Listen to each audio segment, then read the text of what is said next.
Literature, jointly organized with the Department of English and Foreign Languages, Bharathiar University, and the Department of English, Sree Saraswathi Thyagaraja College. Let's begin the day with a prayer song.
I now call upon Dr. M. Subhashi, Associate Professor, Department of English, to welcome the gathering.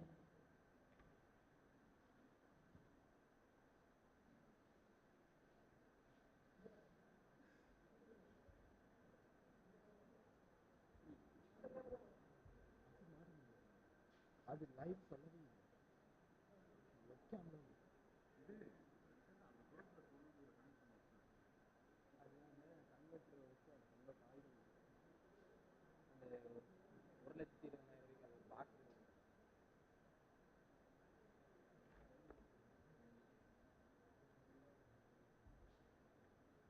Good morning all. I am very glad to welcome you all for the second day of our education conference on Transborder literature.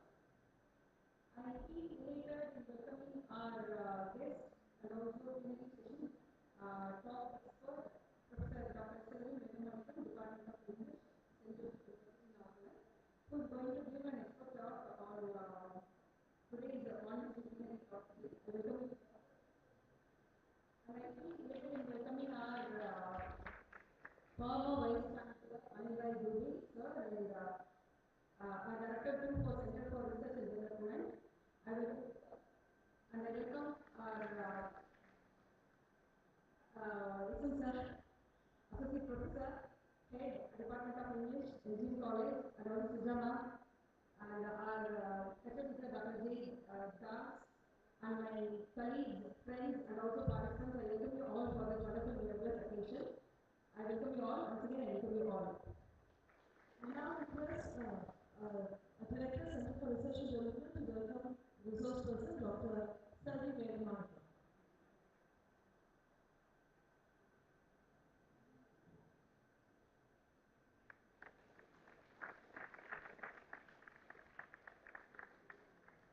Thank you, sir. I now request Dr. Alumni, Director, Center for Research and Development to felicitate the patient.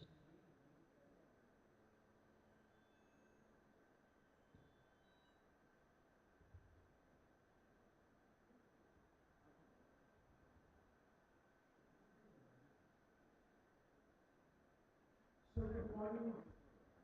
I was just to the chief of this conference. I was talking about so refreshing faces, flowers, with a lot of aspiration to grow and achieve into the world. Thank you very much for being a part of this conference. Let me thanks Professor Sarvin Vedaka Manikam, who is spending valuable time with us. And he's the head of the Department of English, Silver Jubilee University. Allow me, I'm privileged by the age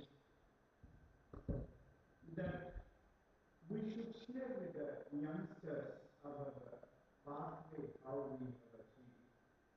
For the purpose that where you are aspiring, that the length of that path should shrink to a minimum, and that you should achieve what we have achieved at this age. And this age is of not more than 30 to be at the top of the pinnacle.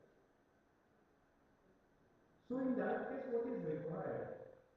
They have given permission for it. And I feel happy to share this. Your conference for which you have come is talking about the transnational, the language.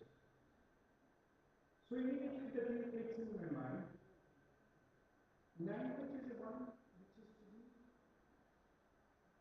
is a medium of communication. Today you are at Pollachi, tomorrow you will be in Europe, and who knows that what in other Asian countries. And what? And even if you talk of India, it is a continent, it's a complete of a continent. Going to different other places with the task of teaching, language never came as a barrier. Which I have agreed. It is your domain-specific knowledge which you have to contribute to the classroom and to the body colleagues around you. That matters. So, invest 18 hours of yours in a day for what you are aspiring for to shorten the path of your destination. And it cannot be casual that you will do that will be procrastination and coming sometime for this. Invest this 2 years, 4 years, 5 years rigorously all of the life always the profit and keep on capitalizing. I'm requesting you. Otherwise the word sometimes become Gupta, sometimes it become Desta, sometimes it become the Soviet, whatnot. It's really a challenge for life. But if you will densely invest for the purpose which you are there for 16 or 18 hours a day, just like this, so good luck to you. Take the maximum advantage of it. I heard a discussion yesterday for 1 hour. This is really a human capital. Human capital. So which of you make that thing happen, they don't for it. Thank you very much.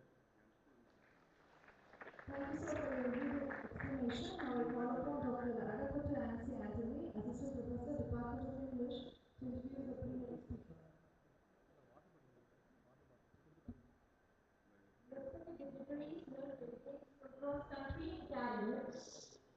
a very good morning to one and all. I'm here to introduce our most esteemed and respected speaker of today's conference, Dr. Sree Saraswathi. He is currently a professor of English, Research Center and PG Department of English, St. Joseph University, Nagaland. He also has a working relationship with Dr. Christopher Norris, British philosopher, and Professor Emeritus of Cardiff University, UK. He has also served as a member of studies in Bharathiar University, Trichy, and Bharathiar College for Women in Puducherry. He's acted as a resource person for the UGC HRDC refresher course in English from 2016 and 2017 batches of the Universities of Madras.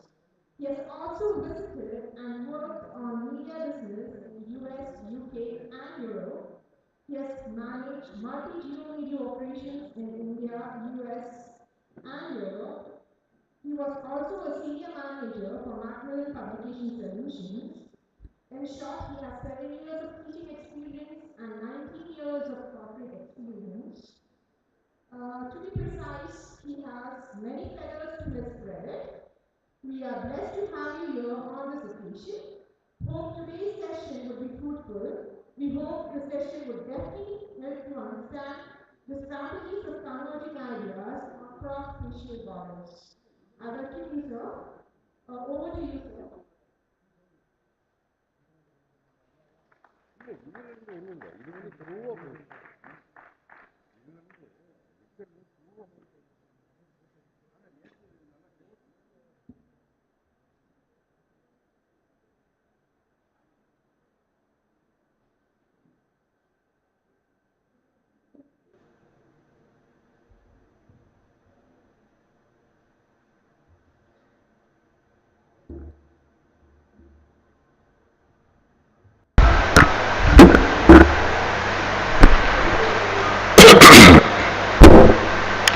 Good morning.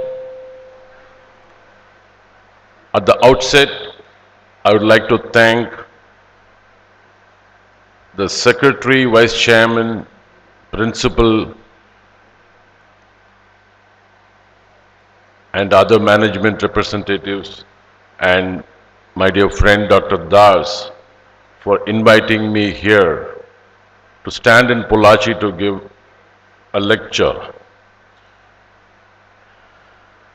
I would also like to extend my thanks to my university, St. Joseph University, for allowing me to travel and participate in this conference.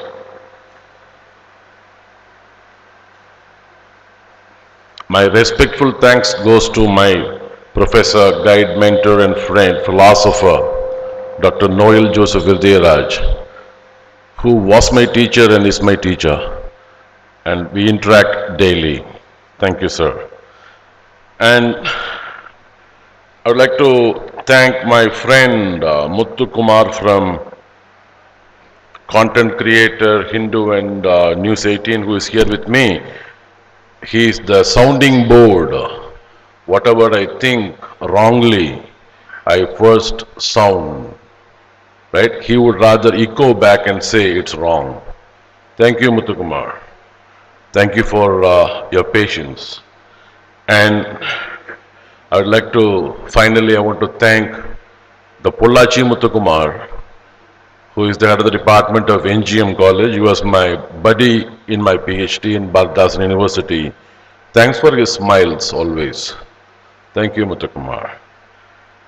Thanks for the online participants and dear students, researchers and colleagues from other departments.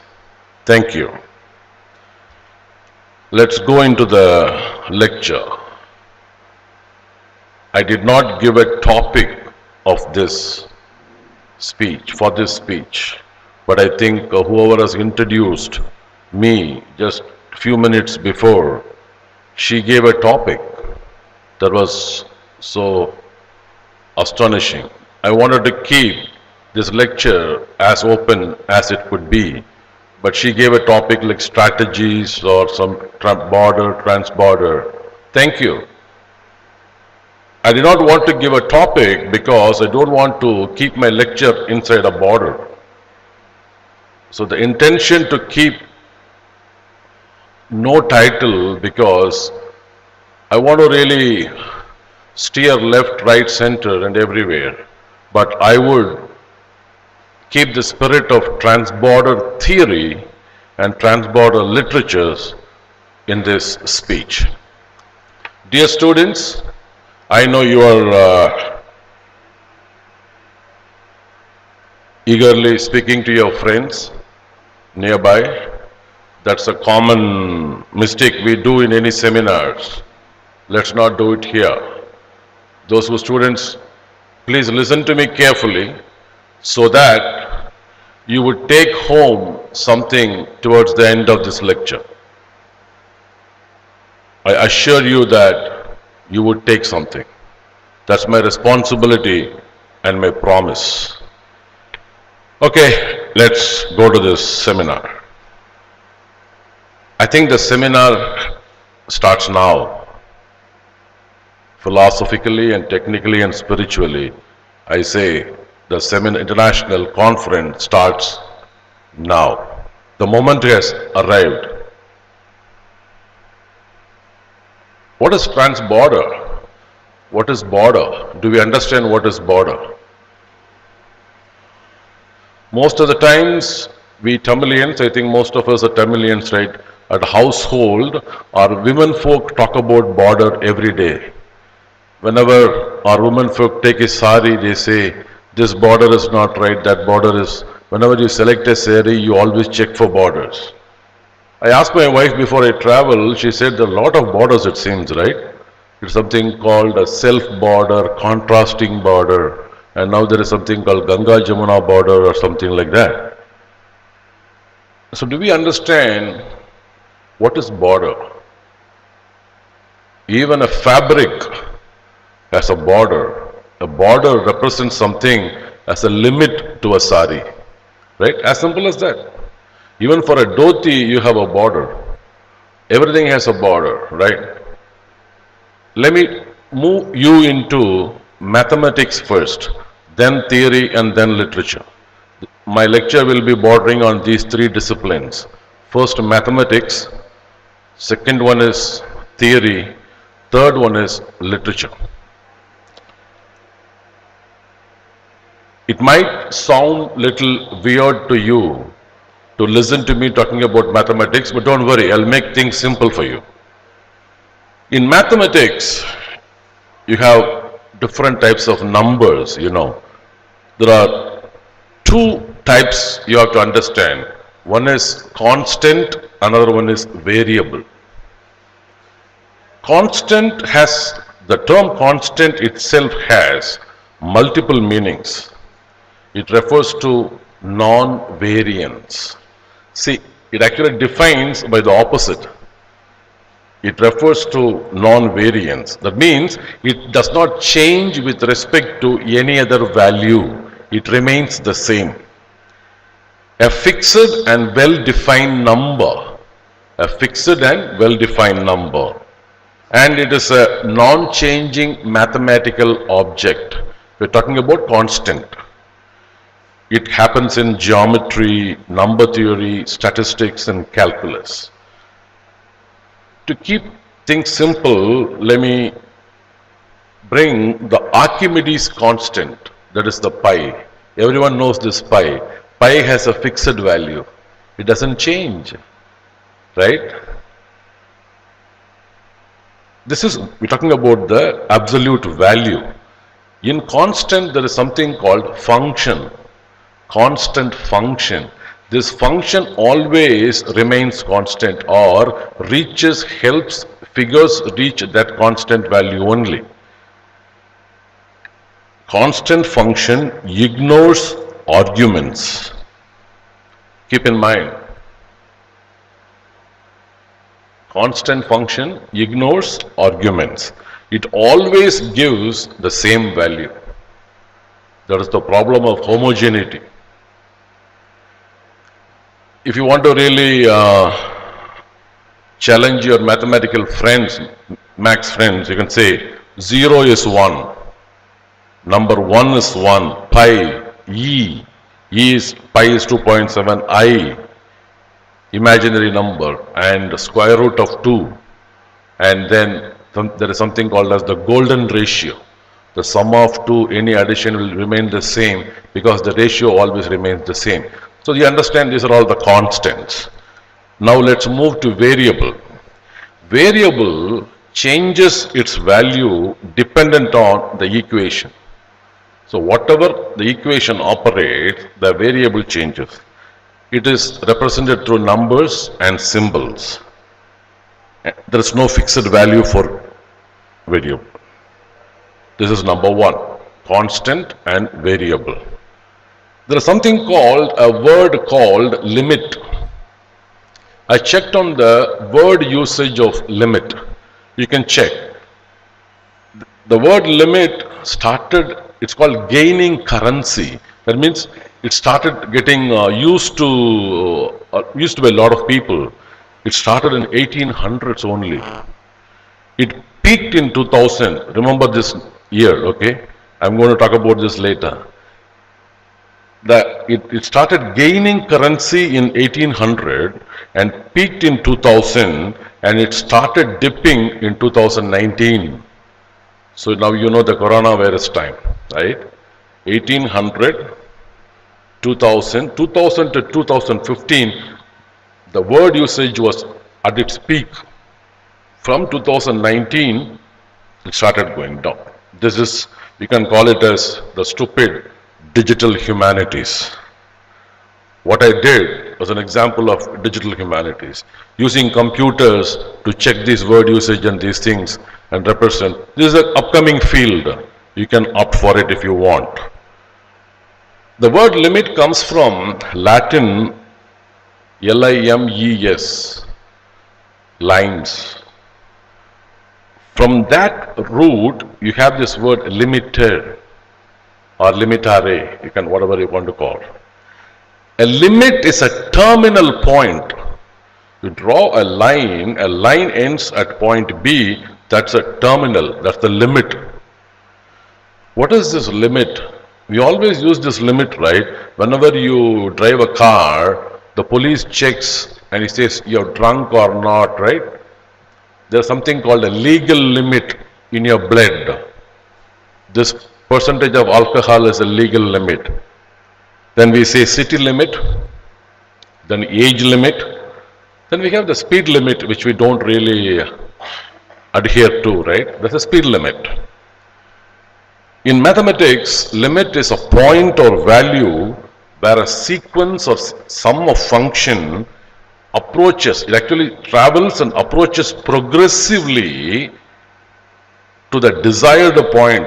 Understand, desired point, right? In constant, it doesn't change because it already has been predetermined, already always fixed value. In limit, it travels progressively to a point, that point has been already desired. As students of literature, you should know some phrases as well. Be the limit, that means be intolerably troublesome. Be the limit. Off limit, that means out of bounds. Bound is boundary, right? Border. Within limits, moderately up to a point, and then we say without limit. If we take this limit to integral calculus,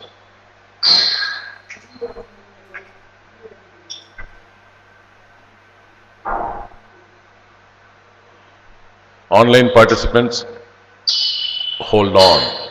There is a technical glitch here.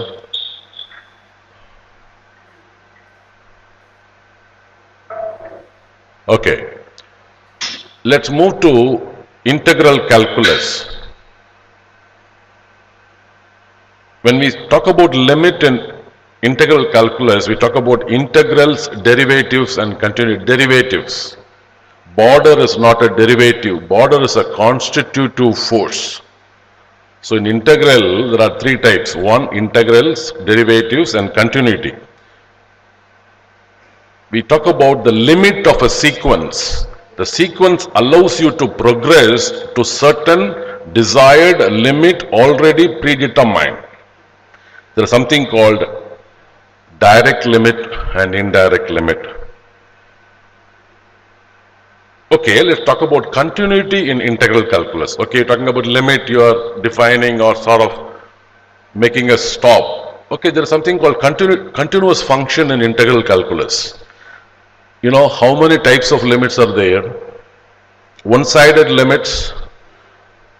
See, these mathematical notations and concepts, you can use it in literature also.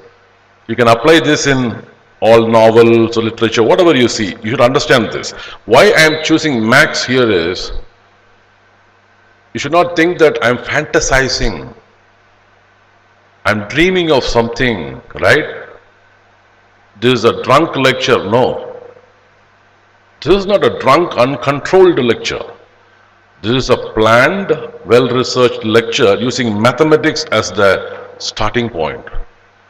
You say continuous function, integral calculus, there you are talking about one-sided limits, ordinary limits, multiple limits, iterated limits,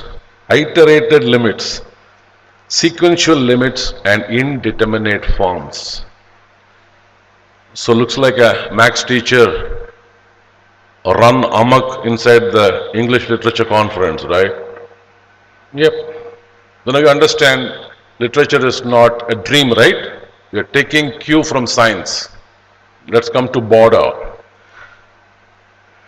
We talked about the border of the sari, right? Sari border. That's a joke actually. Let's think of, see, the moment we say border means it divides, it stops me, it arrests. Without borders, can there be a free world? No. You should have borders. How to overrun borders, I will tell you towards the last portion of my lecture. We have to overrun borders because borders have intentional ideology built into it. We have to overrun those borders. The term society, you know what society, right? The moment I say society, it includes border. What is society? Society is made up of divisions. Don't think that, oh, divided society, those are all political statements. Society is made of divisions. Okay, you may ask a question, was there any time a pre-social free world? No.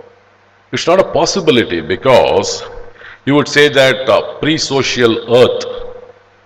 The moment I say earth, I have a planetary limitation. Earth is a planet in the bigger galaxy. My atmosphere is different from the atmosphere of Mars. Even the ethereal that surrounds the planet, it's Earth atmosphere, not Mars's atmosphere. So even the free earth, there is a border. So there is nothing called as a pre-social free world and nothing like that. This is my starting point. Let's move to globalization. Friends, you would know that what is globalization, right? Those days when I was in college, we used to be sort of always afraid of the Cold War. The Cold War between US and USSR. People would say the Skylab will fall on Tirunelveli. Lot of people killed their chickens and ate. After the next morning they saw nothing fell on their head. What they lost was the chicken and the cattle. This happened in my village, it happened. There was an era of big fight and everything. Then a different economic reform happened, globalization. Every country is opened, right? Oh, borders were opened, people can travel, goods can travel, right? The fruit of Pollachi can be sold in Geneva. The Genevan mushroom can be eaten by Muthukumar here in Pollachi. So there was globalization, we started appreciating a lot of beautiful things, right? What we lost was, the Pollachi guys could never eat the good potatoes and the good drumsticks because all went to Europe. There's another part of the politics, polemical standards. After 9/11, Do you know what is 9/11? When the four or five planes rammed into the Twin Tower, right? The world changed. That's what I told you, 2000 to 2015, the currency of the world, right, usage, it peaked actually after globalization, after the Twin Tower demolition, or you can say the terrorist attack they used to call, right? What happened? Lot of borders were created, new borders. Suddenly, those who have kept beards were called as Muslims. Correct? Previously, even the Sikhs were targeted in Europe. No? They thought even the Sikh turbans were targeted as the turbans of mullahs. Afghanistan turban. People couldn't differentiate. A lot of religious borders have been created, political borders.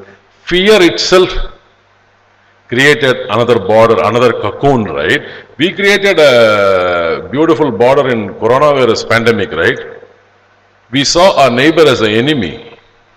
Before that, we used to share the sambar and vattakulam. After that, we don't get that. No? During that 1 year, no, don't come near me. Your good Samaritan spirit, everything got erased there. Right? We say you have to be good Samaritan, help. What? No. We created a cocoon, right? This actually happens. Let's talk about the social motion. Society is created by divisions. In our life, in our society, whatever you see, literature, text, textuality, wherever, it is created by, it has multiple borders. A lot of multiple borders and multi-dimensional borders. And don't think borders are simple like there's saris, right? No, it's not. It is complex. It is not only complex, it is complex composites. See, the border itself is made up of multiple elements. It's a composite border. That composite border itself will become complex. How to understand border? That's my problem now. I want to make you understand that complex composite today. Historically, border means always, it goes with the sovereign, the king, kingdom, country. Then you will have these metaphors in literature, you can search for it. Fence, wall, cell, camp, checkpoint, your toll gates, frontier, limit, march or boundary. Here, the border theory which my professor yesterday he spoke and what I'm going to follow his footsteps, we are not talking about multiculturalism, which is a fraudulent position. We're not talking about neoculturalism. That's a position, that ideological position they are taking. This is not diaspora. Don't think that. A person jumps from here to there and he goes and weeps for sambar, it becomes a diasporic novel. That's okay, you have it. Don't mix that here.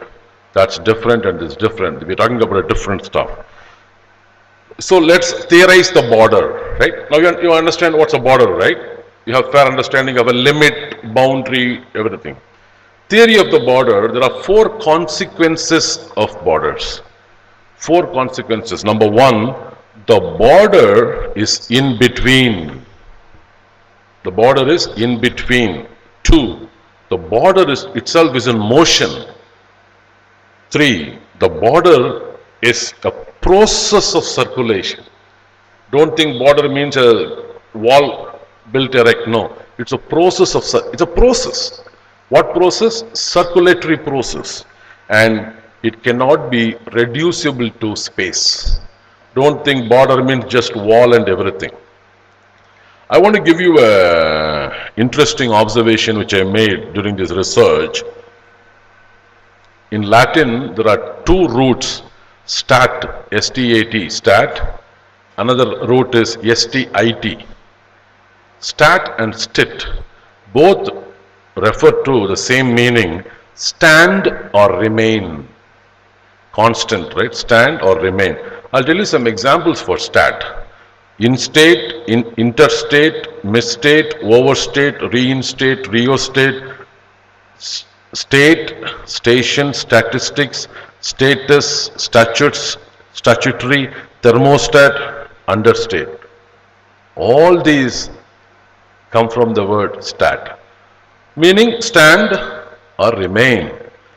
Another root is there, which is stit, S-T-I-T. I'll give few examples. Constitute, constitution, destitute, institute, prostitute, reconstitute, restitution, substitute, superstition. Even superstition is a stand or remain. Now you should ask me, you have two roots. These two roots, do they have a common root? Yes. This is Latin root. If you go little step backwards, you have to go to Proto-Indo-European root. That root has sta, S-T-A. Sta means remain, stand, make, form. I'll tell you an example, statistics. Sta. The direct thing is statistics. And Afghanistan, Balochistan, Pakistan, Hindustan. Everything comes from sta. It's an Indo-European root. So only the Asian countries are taking from that stan. That means place or something that is standing. This is an interesting observation we made, okay. Let's move to the four consequences. First consequence of the border theory is the border is in between this one. This is one area, this is another area, right? Don't think this side is border. It's also a border, but there is a thickness of the border, right? There is something in between that is also border. We can call it as no man's land. That is also border. The classical definition goes to the sovereign state, your political maps and cartographical limits and everything, but it involves social process of division. Okay, what is that social process of division? You can't reduce to one type of division. I'll tell you it can be between territories, between states, maybe political, geographical, juridical regions. The legal limit of this police station, that police station, right? You know this story. And economic regions. This in-between zone is a fuzzy-like phenomenon. It's fuzzy. It's not like a constant fixed thing. We think it's constant, it's not constant. It's a fuzzy-like phenomenon because it is neither nor. It is neither nor. Or we can say it is both and. Neither nor, both and. The question is now, the potential question, right? The question persists before this table is, what divides between the two? Something divides between the two areas, that is, something not part of any of the two. Because neither nor, both and, but it touches both parts. See, the border doesn't belong to this side or that side, but it touches both sides also. That's what we call, this is called the in-betweenness of the border. This is a real tricky thing, the first thing. In calculus, we call it as bifurcation point. Once again, mathematics. Bifurcation point, it actually works in the slope of the tangent. Now, this border theory is nothing but study of the limits. We have to understand the limit. Most of the time we take limit as just whatever we see or perceive. No. You have to understand these four consequences. Number one is in between. This in-betweenness,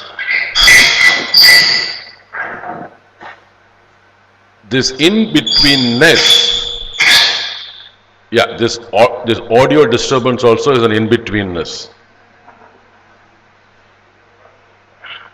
This in-betweenness is not a negative process. Not a negative process. It doesn't refer to any lack or absence. It is dynamically positive.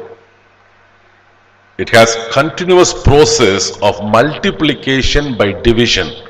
What is this? Multiplication by division. You multiply by dividing, right? So the border does that process. There are two kinds of divisions. Now you have to understand divisions, right? What is this division? I have 5 apples.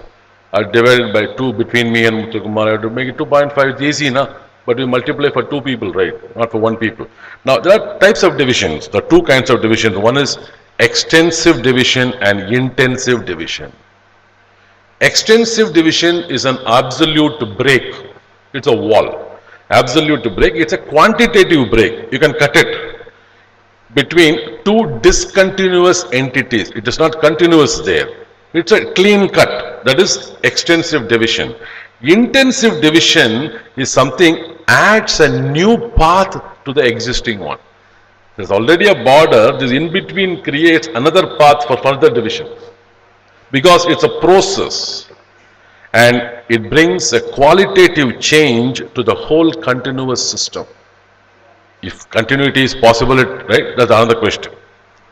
Now we'll talk about a bifurcation point.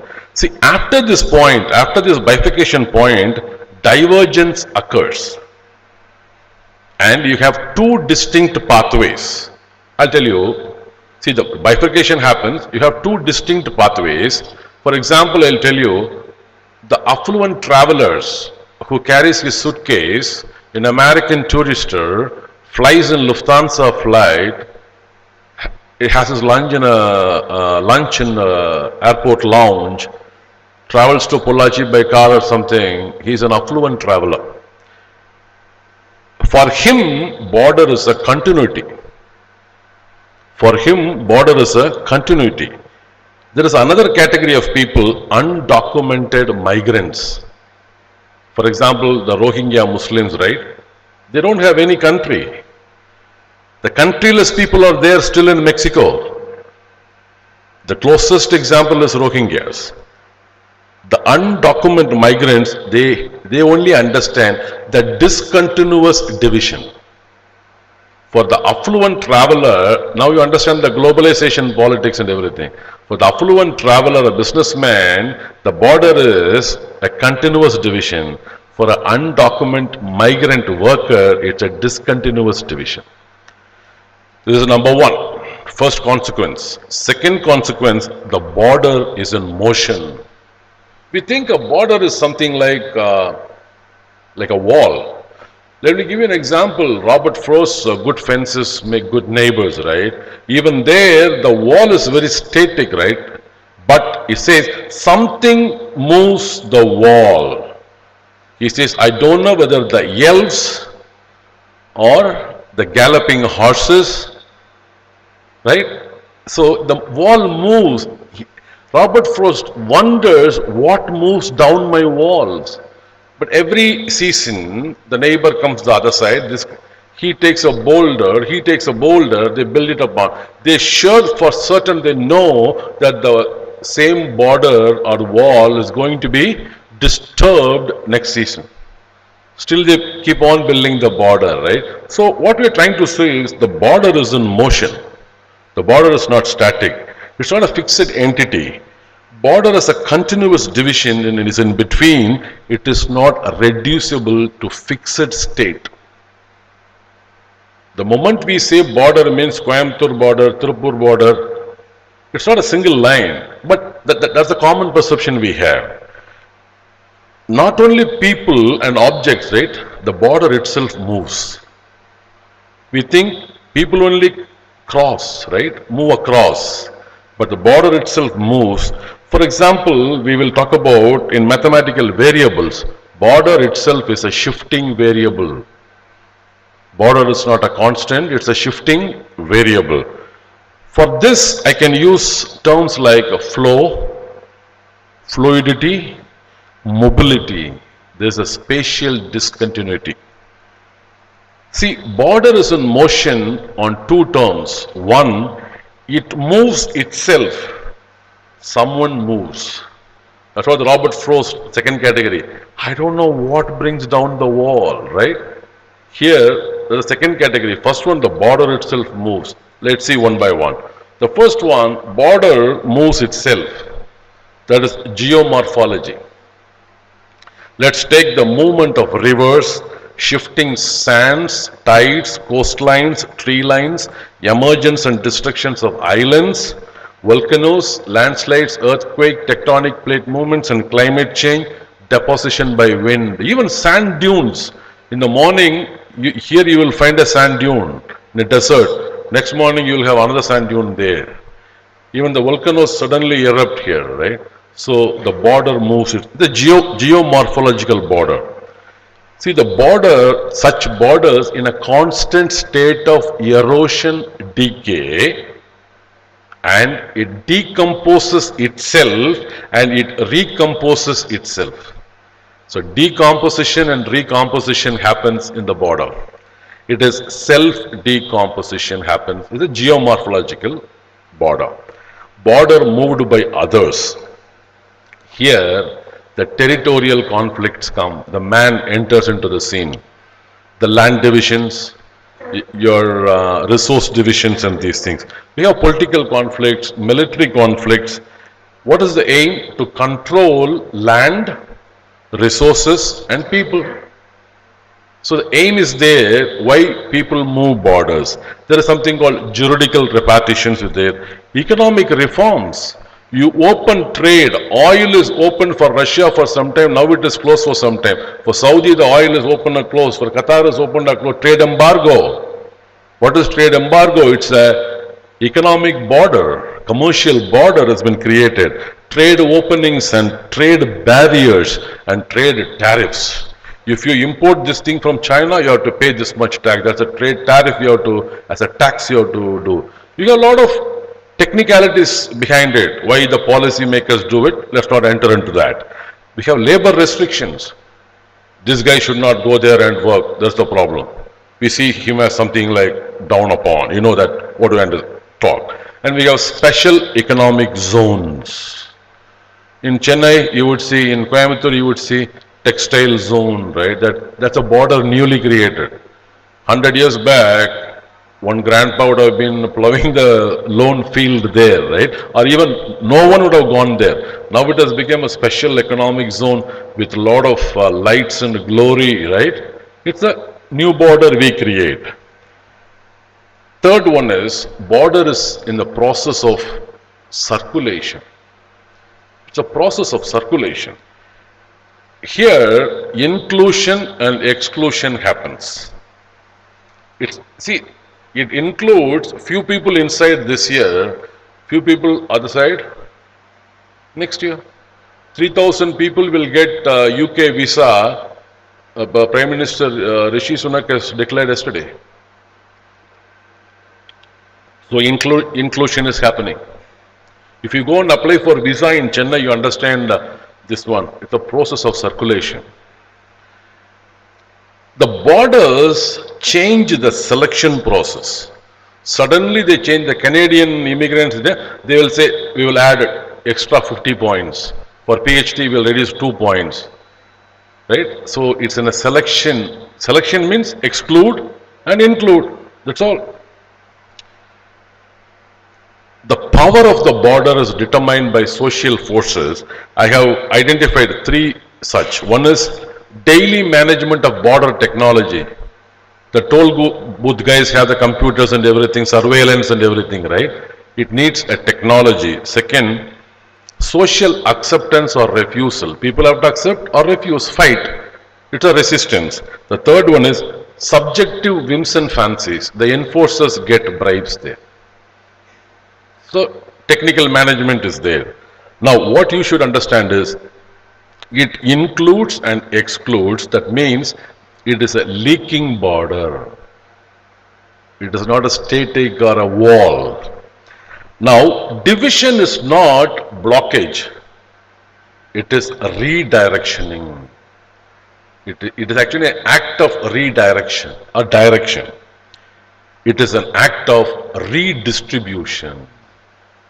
You redistribute. How many people should come inside? How many people should go outside? It's an act of redistribution.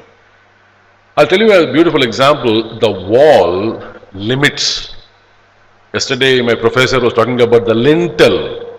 Talking about the lintel as a limit that allows you to enter and exit. Now, I'm going to use the same metaphor here. The wall limits. The door and the window selects. Got it?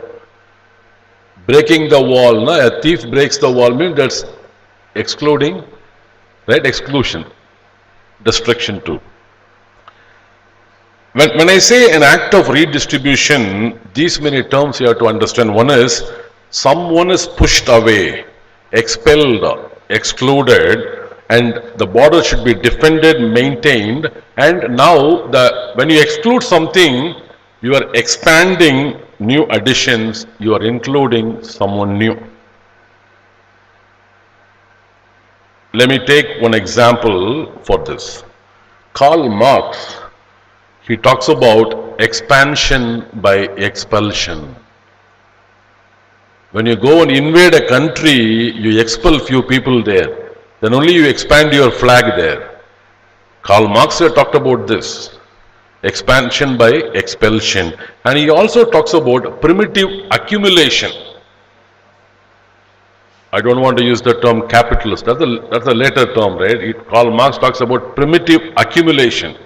Some accumulation happens when borders are rewritten or recreated.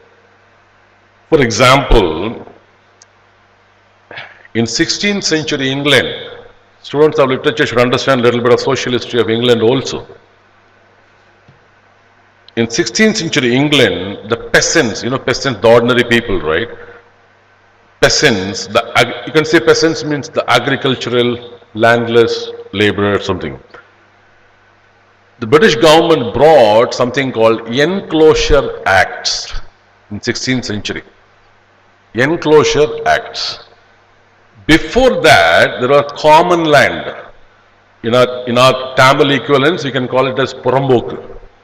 Anyone can take the cattle and graze their cattle, and they can take the small greens available there. When the rain comes, some greens will sprout and they can collect it. It does not belong to anyone, right? Anyone can enjoy the produce or use the land.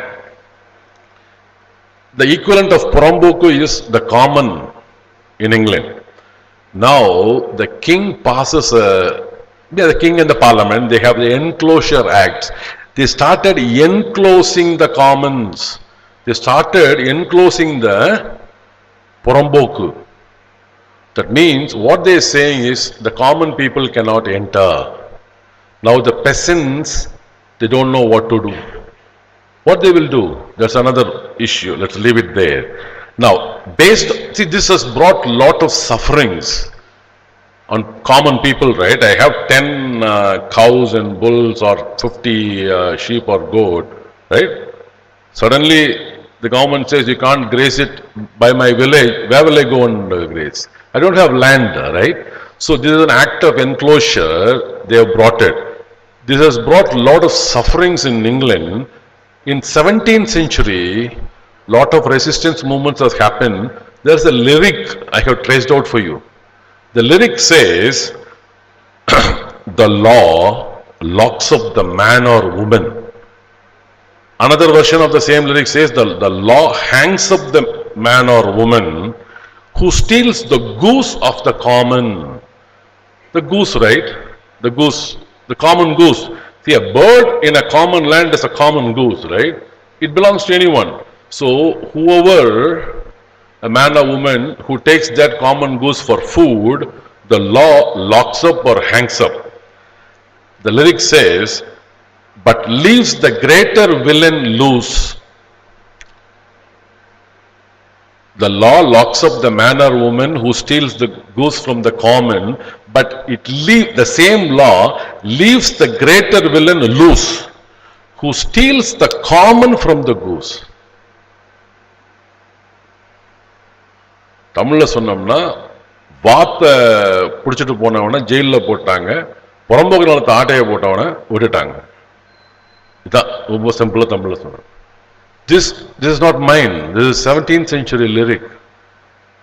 See, now this border, the power of the border, it has the support of the legislature, the acts, right? The acts of enclosure. This happens. This is one. Second, I want to quote from a very popular rock music. Eagles is a very popular band in the US. you'd have heard of this song called Hotel California. It's a very famous song. They have another song called as Lost Resort. It's a very beautiful, sad song. It talks about, if you want to teach social history of America, of 50 years of the railroad construction time, that is 1940s to 50s or something, you have to use this Lost Resort song, then only teach American literature, or else you will lose the steam of it. I will read from that song. She's a lady, a girl, she wants to leave Rhode Island. The city name is called as Providence. She leaves Providence, Rhode Island is a state. She wants to go to a place that seems to be paradise. This echoes the Mayflower ship. When British people, right, they entered into America the same way, right, growing into the new borders, new pastures, new frontiers, in search of better life. They call it a paradise. So this girl packs up her bags and leaves from Rhode Island. She goes to a place. That place is not mentioned, okay? It's called paradise. She thinks it's paradise. So the song is about that paradise. That says, where the pretty people, right, hungry for power, to light their neon way. The rich people have the neon way, the flashy lifestyle. To light their neon way, give them things to do. The have-nots don't have things to do. Some rich men came and raped the land. Nobody caught them. The common and the goose, right? And we satisfy our endless needs and justify our bloody deeds. This is from Eagles. So after 300, 400 years, the same spirit is echoed. Okay, this is the process of circulation we are talking about, right? The next thing is, border is not reducible to space. Don't think border is just space. As I told you, right, it's a fixed border, wall, a line, a cartographic line. It is not. It is not a spatial ordering.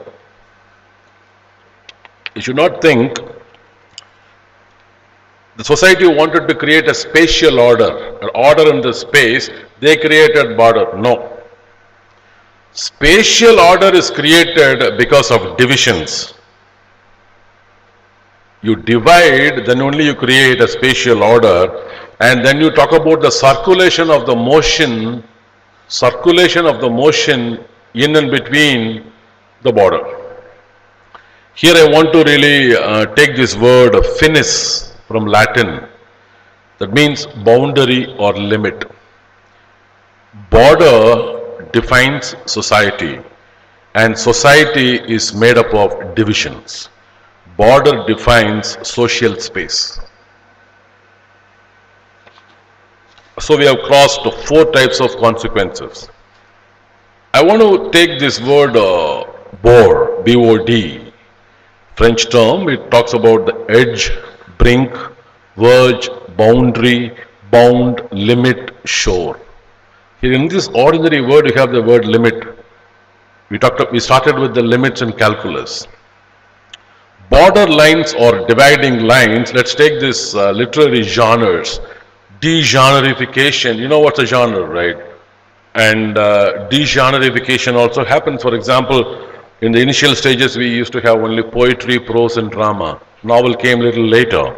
And the moment we say poetry, we say epic, lyric poetry, ode, elegy, we have this sort of stuff, right? And when we say epic, immediately something comes to my mind, what is mock epic? So the epic, the borders of the genre has been disturbed there. Someone asked one guy to write a essay on criticism. His name is Alexander Pope. He uses poetry as a medium to write a book on criticism. Criticism itself is tough, and you want to read criticism through poetry. The book is called as an essay on criticism. Now we have a problem. What is my main text and what is criticism? The researchers would know the primary text and the secondary text. In a bibliography, you talk about it, primary text and secondary text. Main text, we say, or secondary text. We take 2 novels, And then about the novels, about the author, we call it as criticism, right? And here I want to really bring I.A. Richards, his two uses of language. He talks about the referential use and the emotive use. Referential use is the scientific use. Emotive use is the literal use. You know this denotations and connotations, literal use and the metaphorical use, figural use. These borders, first the text has borders, next the borders of the text has been erased. Now a criticism, a book, right, it can be called as a text itself. I want to really bring Derrida here. Derrida observes this key principle. He says, no meaning can be determined out of context. See, a lot of people misquote Derrida. They quote Derrida wrongly or they misquote Derrida heavily because none had read Derrida's original text. They read from Wikipedia. And that too, the teachers read Wikipedia and give notes, and these people think that the notes of the notes or summary of the summary is the border is in a serious scramble. Now we have this egg scramble, no borders. Derrida clearly says, no meaning can be determined out of context. People will say, oh, Derrida means no context. No.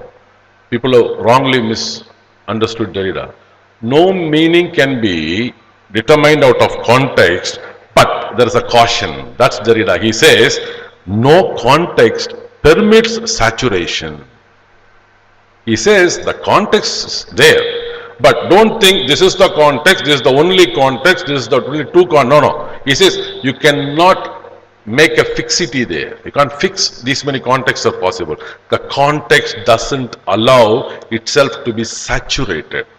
When you start saturating, you are building walls. You are bringing in your ideology, you are enforcing on me. Okay, what is this saturation? It is not about the richness or the fertility of the semantic fertility. Don't think it is multiple meanings or it has 100 meanings. No, it is not that. It is not about semantic fertility or abundance. Don't think it is a semantically abundant text. It's not that. He talks about the structure of the remnant. Always something is lost, something is implied there. He talks about the iteration. What is this iteration?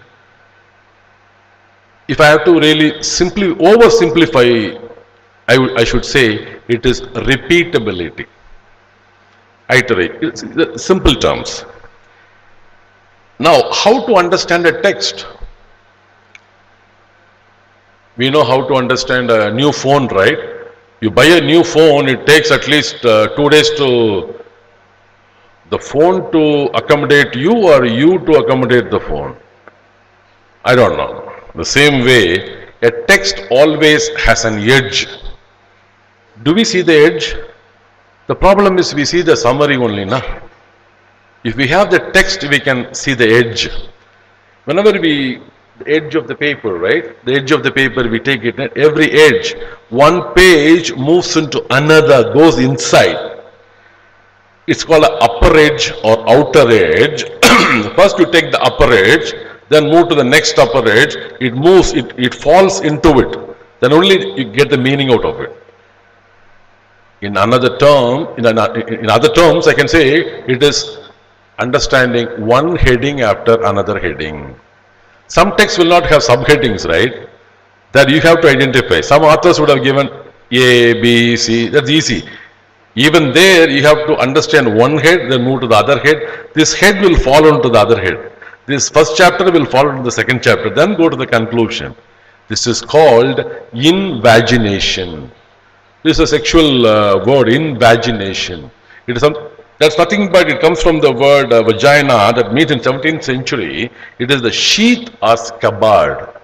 The meaning is completely different. We have a different meaning altogether now. It's a sheath, is a pocket, that's all. That was the original meaning. The same way the meaning folds into itself. Now the problem is how to understand or how to read a text. Students should understand this. There is something called mobility. A text is mobile. It is something like a hot stuff that moves here and there. You have to hold it. It is multi-layered. One edge after another. You have to put that next edge into it. It is quotational. The text always refers to another text. You can't have, there can be one primal text that God only knows. Even Derrida couldn't find which one was the primal text. Now the problem is it displaces meaning after me. One meaning comes, then we will say, in my UG days I thought this should be in PG. Oh, now I'm teaching. Oh, even the poetry, the meaning of the same poems and daffodils, it changes. It actually, when you put one inside the another, what happens is it submerges. The submerge is nothing but it prohibits you, it stops you reaching the shoreline. You think you can reach the shoreline of meaning, right? Oh, I am swimming to the, you can never reach the shoreline because your ground is loose. Your ground cannot be stable because it is constant submerging of another idea and one text quotes another text. You lose footing. You don't have a foot to stand. Right? You don't have and you lose sight of any demarcation. Now demarcation is the bifurcation point. You search for that in a text. You lose focus. How to read or identify a text, how to approach a text. You have to identify the edge of the text. The next important thing is, we call a text by identifying few items. I'll tell you. The running border, the supposed end and beginning of a work, the unity, title, margins, signatures, the referential frame, outside the frame. For example, if you go to a bookstall, how would you buy a book? If your teacher says you buy it, because that's referred, it has been prescribed to you. You yourself are going to buy a book for your casual reading. What will you do? You go and read the blurb first. Move from the boundaries and then go to the table of contents. Then advanced readers will use the index. These are the parts of the book. That's what we say, the main matter, the front matter and the end matter. And don't think a text is a finished one. No text can finish itself. Because a text quotes another text continuously.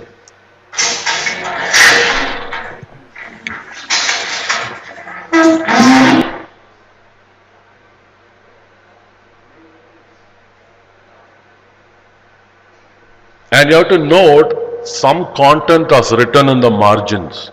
Not only the printed stuff, the unprinted stuff is written in the margins. A text is nothing but a differential network or fabric of traces. A differential network or a fabric of traces, and it refers endlessly to something else. Don't think a text refers to itself. No. We think that's the meaning we search in the text through summaries, right? The thing is here, the text refers to something itself other than what you have in your hand. Now the last, I come to the last point, it is debordement. Debordement. Here, the text overruns itself. First we discussed about text has the borders, margins and everything. It quotes, requotes. I'll tell you, a text will quote or requote with or without quotation. Most probably we do without quotation and we caught in plagiarism. Right? But Derrida says that a text quotes or requotes with or without quotation.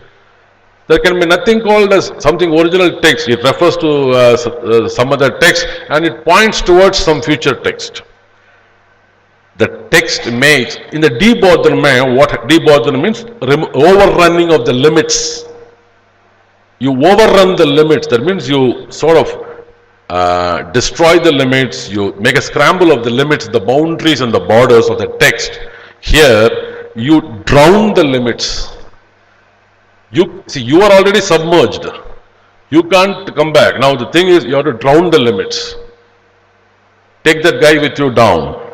Now, the text makes the limits more complex because the more you read a text, the text becomes more complex. So drowning the text that reads the text. The former is the reader. The latter is the text at hand, what you are reading. So the problem is submerging and you have to drown the limits. That means you have to do debottom. The last final quote I want the students to carry in your mind, that is the very famous quote, your freedom to swing your arm ends where my nose begins. Right? You can't try to walk in Pollachi bus stand like this. Hey, my freedom, it's a free country. There is someone nose is coming in between. No, you have to keep your limits. This is actually attributed to three people, Oliver Wendell James Jr., John Stuart Mill, and Abraham Lincoln too. I'll tell you, when I sway my hand, it's my freedom to swing. But when another person's nose comes, it is his right. Now, what prevents your freedom is the justice system. The moment I say right, it's a law. You can't do it. So, I can tell you another example, the mask. In the corona time we had the mask. The mask is not to save you.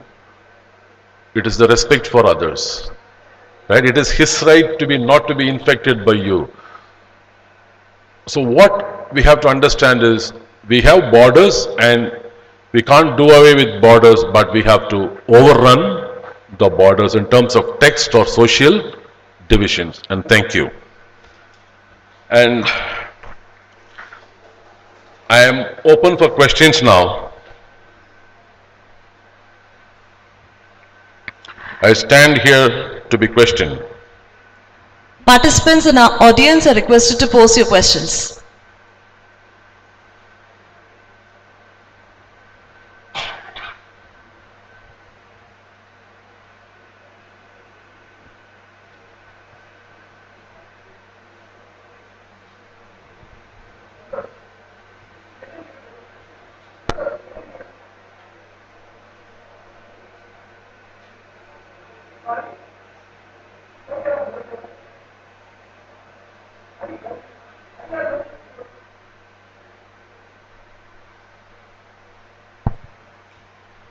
Good morning, sir. First of all, thank you for the wonderful lecture. I just have a clarification. When you mentioned that for the undocumented traveler, the migrant traveler, the border is discontinuous. Could you please clarify that? Because I did not understand what you meant. No, I couldn't get that. Can someone, is it from here? Okay, yeah, please tell me again. Sir, you mentioned that for the undocumented migrant traveler, a border is discontinuous. Yeah, okay, thank you. See, for an affluent traveler is a rich, wealthy businessman who, a rich, affluent businessman who travels across countries for business. He moves easily. For him, it's a continuous border. For undocumented migrant worker, what is undocumented migrant worker? In US, you can see people from Mexico cross the border without their proper documents, like your Aadhaar card or their social security number. They sneak into the border. They want to work in US to get money because just 1 kilometer away, they'll be struggling for food. They won't have even $1 to earn per day. But when they go to US, just 1 kilometer away into this part of the Mexico, right? The US-Mexico side, it's rich and it's paradise. So people want to really sneak in.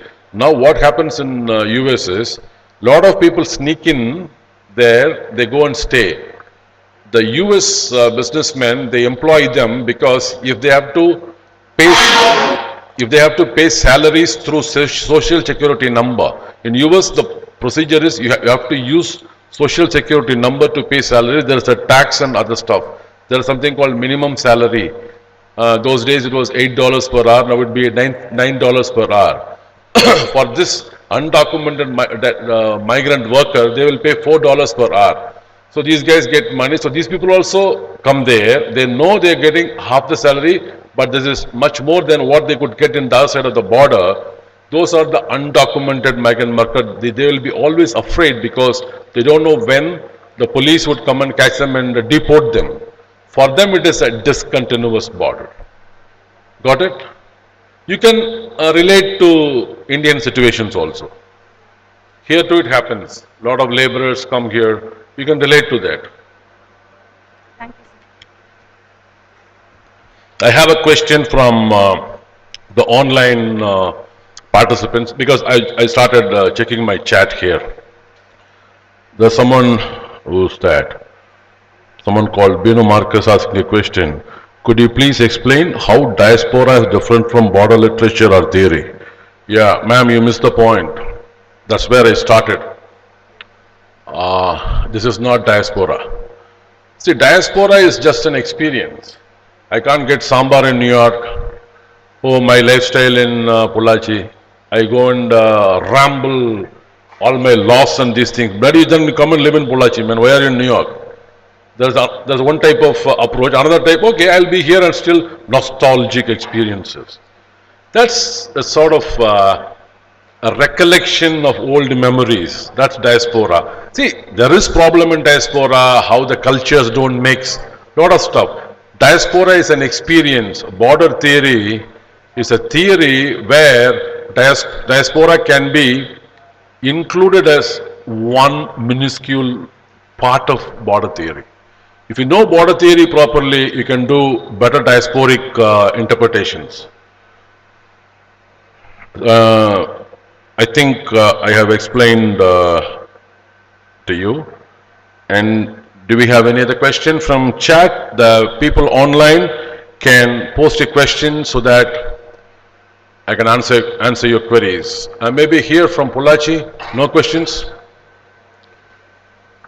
The physical audience, I think we should allow them, the online people, to type. In the meantime, I'll take questions from the floor here. Any questions?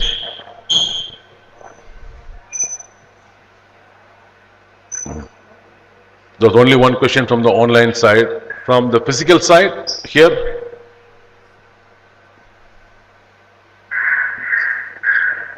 See, you may refute and argue with me also. I am ready. Right? You may ask, I don't understand this, I'll explain. Both ways I am ready. I have all my guns loaded today. Right? I have a lot of bullets. I can fight and I can explain to you also. As a teacher, I can explain, go to the board and explain over a chalkboard too. Any questions? Yes, yeah, you have? Someone has a mic? Okay. Okay, I think I would consider I have conveyed everything properly, or the other way around. Thank you. Thank you, Pollachi. Thank you, sir. Thank you for throwing light on transborder literatures and taking us to the different realm of transborder literature. Thank you. And now the paper presentation starts. Over to Shrikesh. Good morning, everyone. So now we are going to start the paper presentations, and we have two halls now, Setu Hall and APJ Hall, and Rogavashini, Srivarthini, Pavitra, Chandana, Aishwarya, Preeti, Sri Vaishnavi and Kalpana will be leading in Setu Hall, and Mariammal, Koteshwaran and Dinagaran will be in APJ Hall. And the volunteers can lead them to respective halls. And your time will be 10 minutes for presentation. After that, there will be interaction between the moderator and the participants.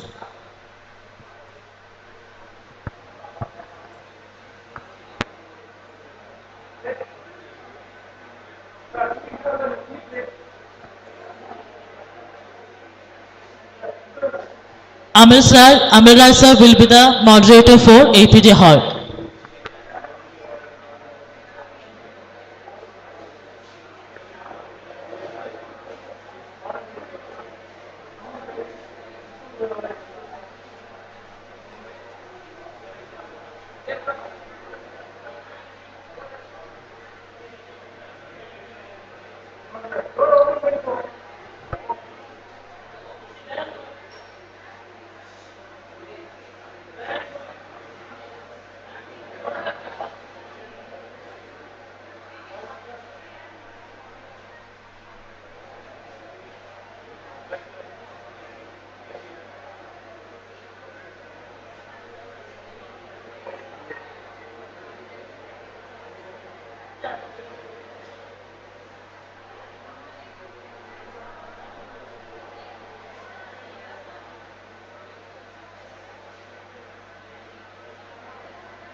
I request the participants to hand over the PPT if it is ready with you. I request the participants to hand over the PPT.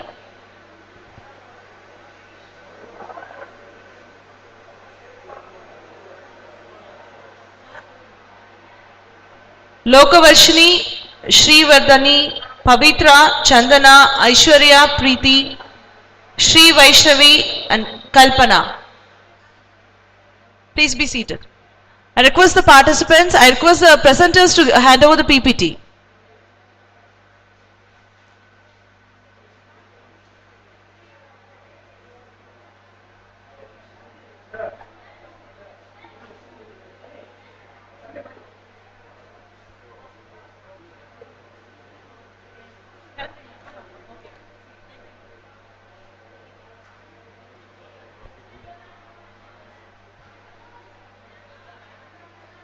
And now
okay.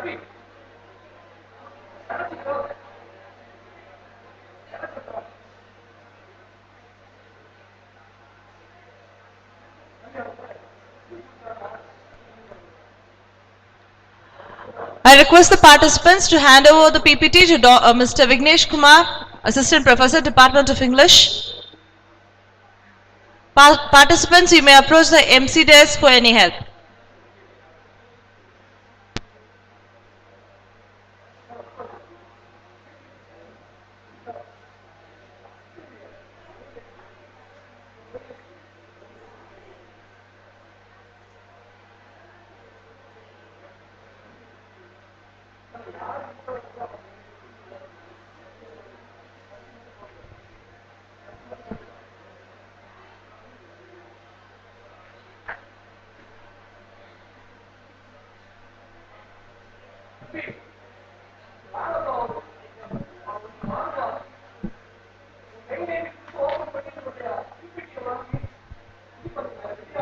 Participants, please hand over your PPT.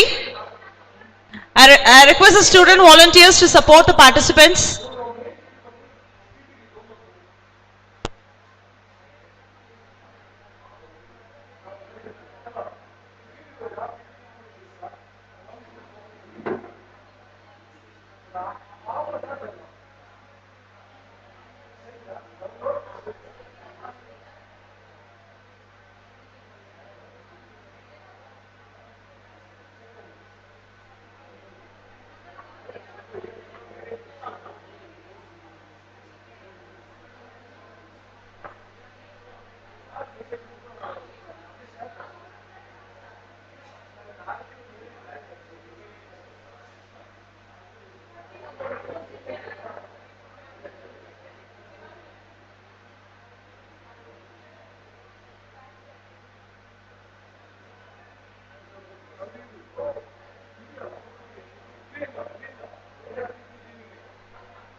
Welcome back to the session. Now paper presentation starts. I now request moderator of the session, Dr. G. Vinod Kumar, Associate Professor, Department of English, to chair the dais.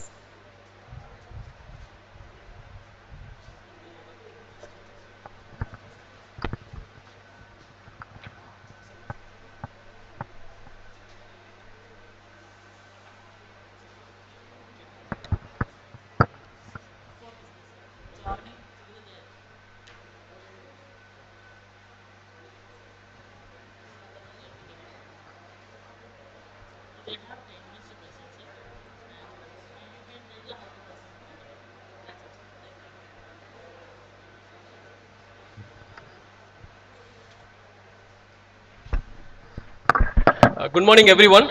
I'm really happy to welcome Dr. G. Vinod Kumar from Bharathiar University. He is going to handle this session. I wish all the presenters best wishes, and you can present well your papers, and Sir will interact with you regarding your presentation. It will be a kind of knowledge sharing.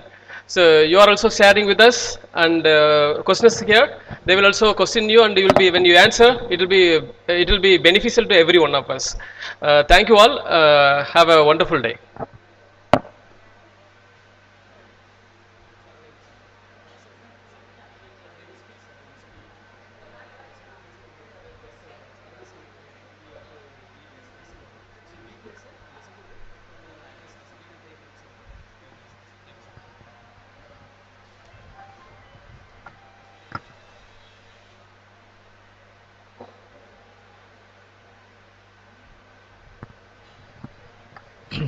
Uh, Good morning to all.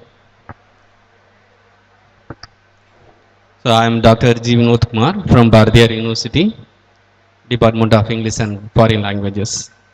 So before you go to the paper presentation, I just want to tell something about your presentation. Since this is a presentation, I expect you people are going to present your paper. Don't read your paper. Okay. Then you take 10 minutes for your presentation, and later we go for interaction, 5 minutes. Your presentation should be the abstract form of your paper.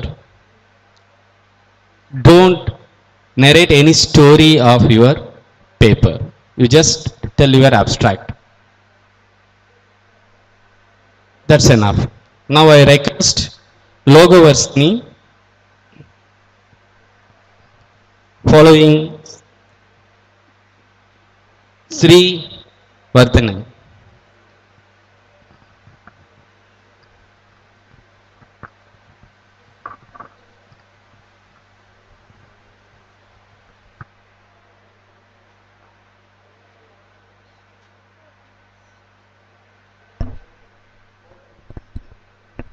So both you are going to present or one by one? Who is going to present?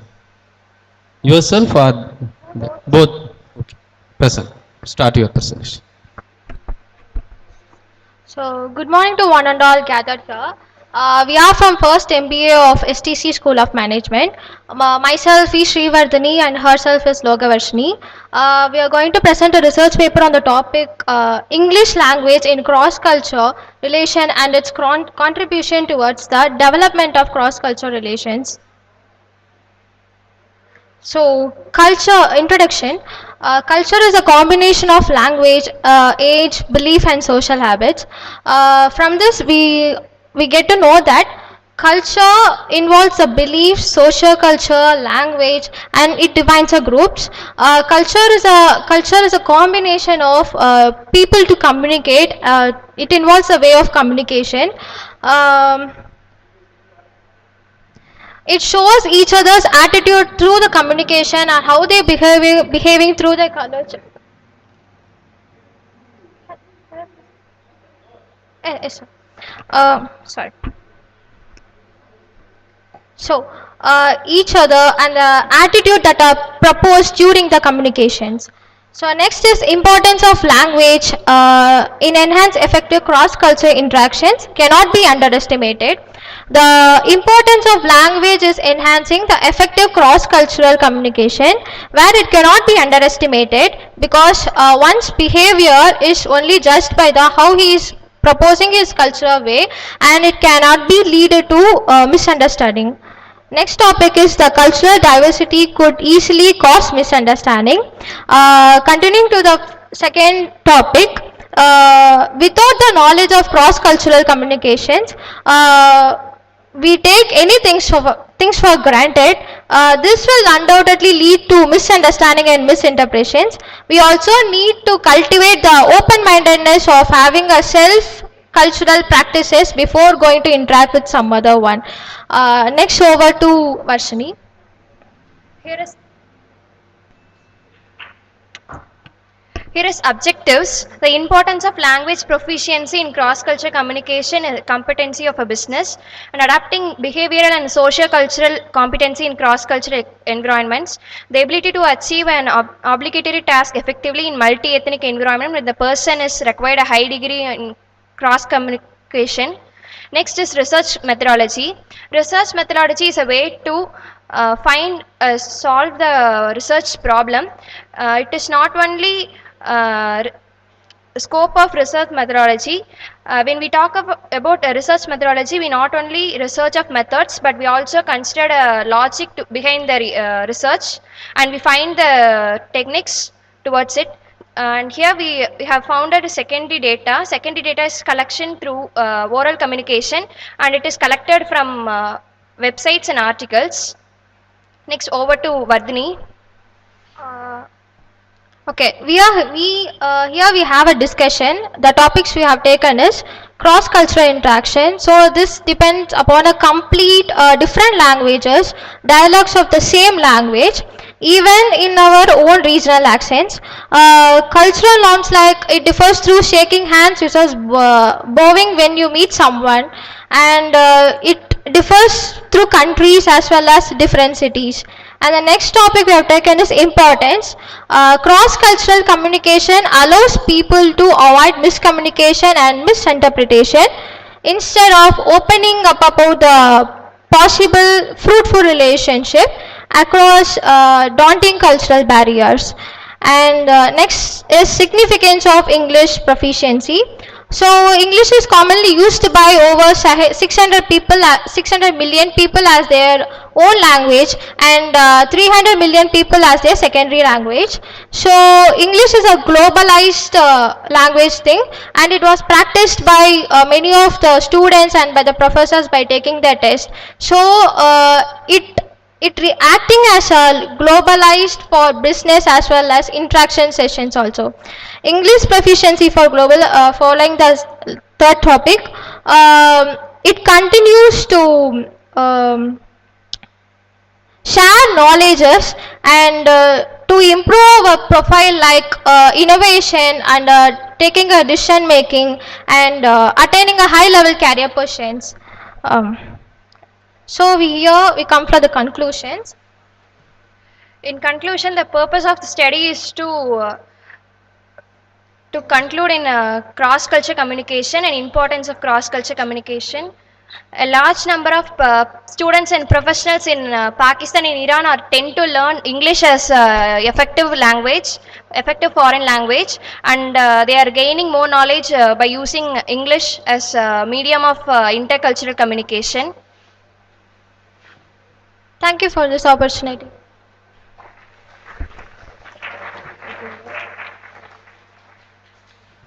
Yes, I have few questions.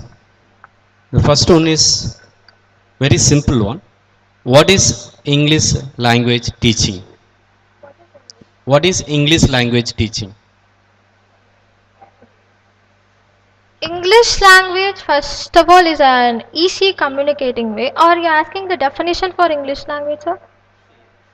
First, you should understand the question. It's a very simple question. What is English language teaching? English language teaches us Discipline, like Okay. What is the best method of English language teaching?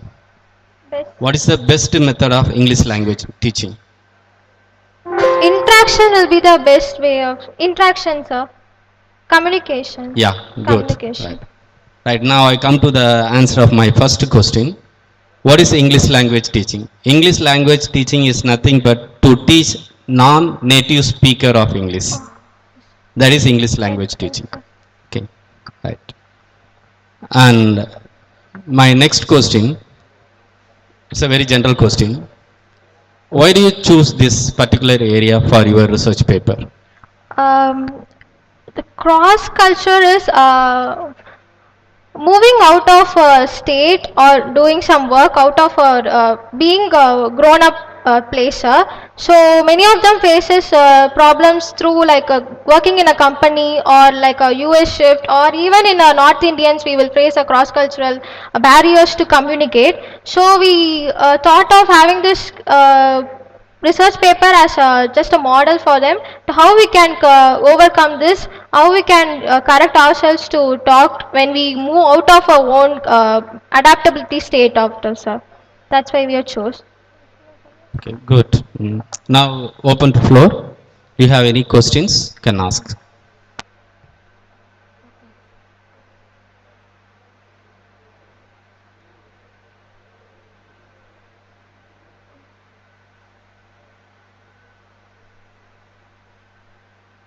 See, through your questions, you can get more informations regarding their paper. If you don't ask any questions, then the information is also the limit. That's all. Don't you have any questions?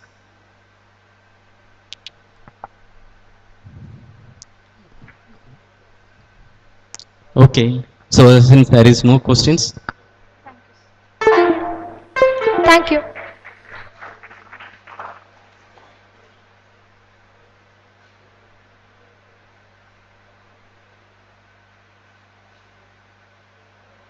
next I invite Pavitra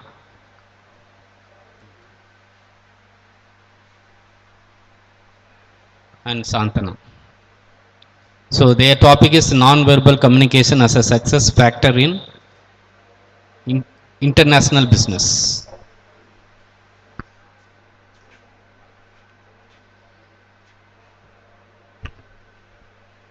Good afternoon everyone. My name is Chandana. I am a first year MBA student and this is my teammate Pavitra. Good afternoon, everyone. Now we are where our topic is non-verbal communication as a success factor in the international business. There are two types of communication in business: verbal and non-verbal. Verbal is the information that we share our information and ideas and thoughts to opposite persons with the words. This is called as verbal communication. Non-verbal communication is the picture, through the picture and our body language and facial expression, we uh, we communicate with the others. This is called as non-verbal communication. Actually, non-verbal communication plays a vital role in business. In a business meeting or in a conference, the person who is sending the message, by his facial expression and his body movement, the receiver can analyze what is going to say and the level of confidence he have and the aim. He is into his aim or not. The next is research question. Pavitra will explain the research question. First, research question is, what kind of behavior is expected when business partners meet for the first time? First time, when we are meet, the greetings is the must, and how we are greet to opposite person, and also our eye contacts and body language speaks the more. And second question is, how do business partners sit, stand and drink in front of each other? We have to sit face to face with the other person, opposite person, and sit with a respect position. We have to sit and drink when the partner drink, but not your head to show that you are paying attention to opposite person. Then next question is, Where are some common place for a business meeting?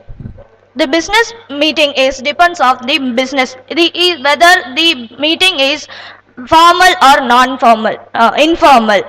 Formal, actually, formal meeting is arranged in meeting place like their office and conference room like this.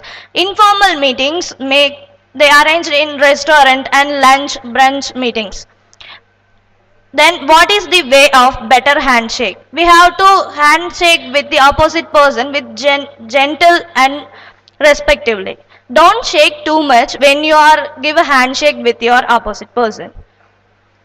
The next one is methodology. We used exploratory research design for the study. Exploratory research design is a methodology that is used for investing research questions, and it is also qualitative in nature. And we also use the secondary data we collected from various journals, books for our study. The next one is qualitative analysis. As I mentioned before, we used qualitative analysis for our study. The next one is discussion part. We discussed about types of nonverbal communication. There are different types of nonverbal communication. The first is facial expression. The look on someone's face is the first thing we notice when we see a person. Before we hear something from that person, we notice their face and their looks.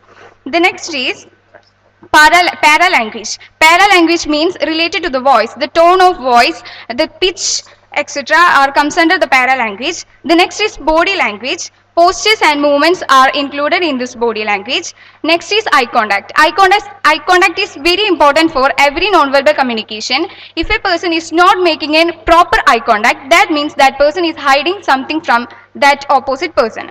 The next one is appearance. When we see a person, apart from their face, we notice their dress, hair, and all other dress code. That is comes under the appearance.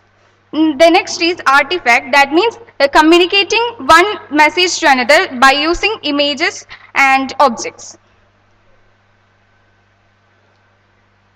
And there is negative nonverbal communications are there in business. Negative nonverbal communication means, for example, making a sarcastic smile in front of others, or making an eyebrow, raising their eyebrow, are comes under negative nonverbal communication. Next, we are going to conclude our presentation. From the study, we can understand that nonverbal communication is a success factor in international business because one can understand their motive from their body language. Thank you. Thank you. Yes, good.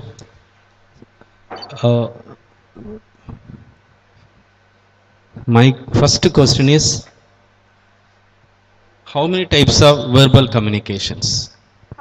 Types of verbal communication. Oral? Oral and written. Only these two types. No, I mean, you just generalized your answer. I just asked the question. The verbal communications mainly depends on four ways. One is interpersonal, another one is intrapersonal, another one is group, another one is private. Okay, these are the four main types of verbal communication. To compare the non-verbal communication is somewhat completely different from that. So as you said, the non-verbal communications, it depends on facial expression, body language, gesture, posture, all those things. What is interpersonal communication and intrapersonal communication? Interpersonal communication means someone communicating with another person. Intrapersonal communication means within ourselves. Communicating within ourselves. Good, very good. Yes, that's all. Right. Is there any question from audience?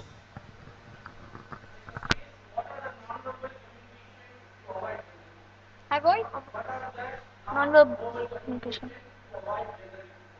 To avoid. Generally avoid. Okay. There are, as I mentioned, there are some negative nonverbal communication. We should avoid those negative nonverbal communication for our better communication.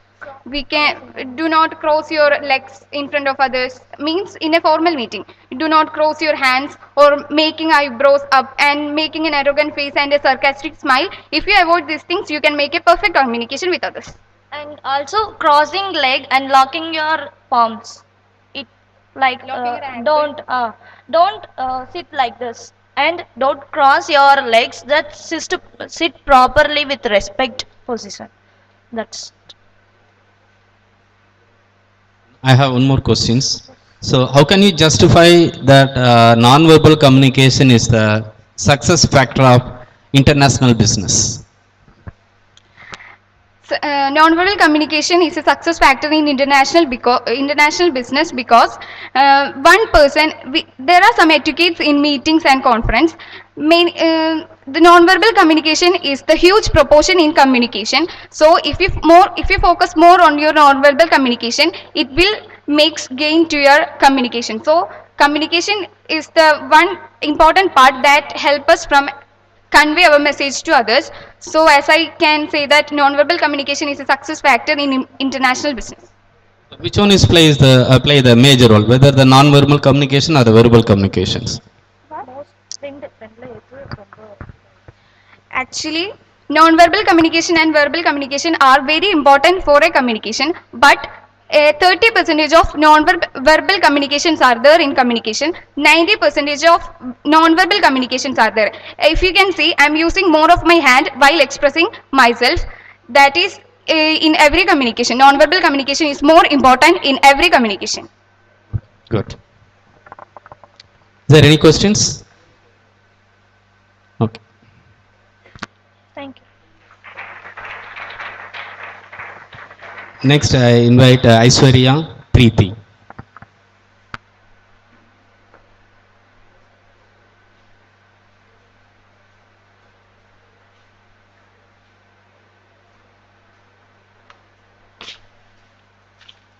So what's your topic?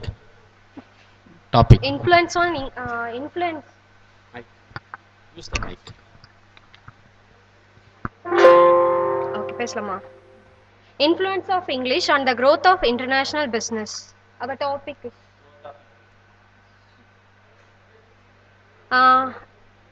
good morning to one and all present here. I am Preeti and this is Aishwarya. We are from first MBA. We are going to present our paper on the topic of influence of English on the growth of international business. First introduction. The main use of English is to communicate with people. In English help the business people to communicate easily with the native and non-native language speakers. Maximum companies use technologies to upgrade themselves in the international trade and businesses. Their English is used mainly to focus on international trade, to communicate with native and non-language speakers. Business and English have a close relationship and influence each other. The objective is to study, to analyze and understand and provide data on influence of English dominance on English and non-English speaking countries, on international business and trade. Next, there comes Aishwarya. I explained here the methodology we followed. We followed the exploratory design method to research our paper, and we used the qualitative method also. The data were collected purely as secondary data from the various online and offline sources which were published earlier related to our topic. And last, we conclude this topic. Influence of English is like a double-edged sword. It can be both positive or simultaneously.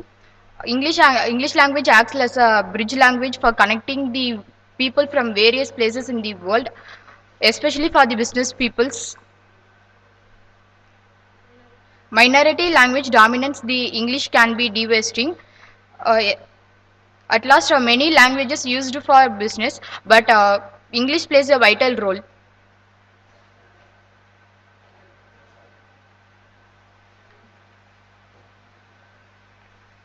Any questions from audience?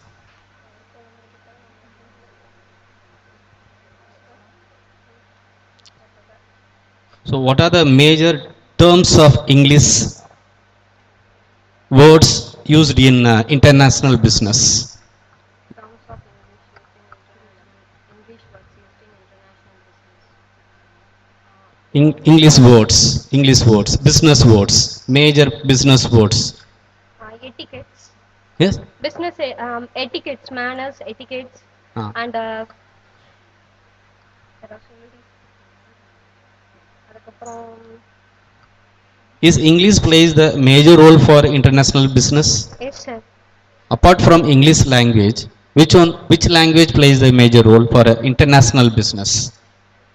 Native language speakers Japanese and Chinese are playing the major role in international business. So Chinese and Japanese வந்து playing the major role. So you just come from management department. I asked general questions regarding your management. Okay. What is business? Business is making people busy, doing some business Okay. to make doing a business for earning more profit. Then what is trading? Trading. சொல்லு. Buying and selling. Okay. That also we can just compare as a business. Trading. You just said that making people busy as a business, isn't it? Okay. Right. Any questions? கேட்காதீங்க. Yes.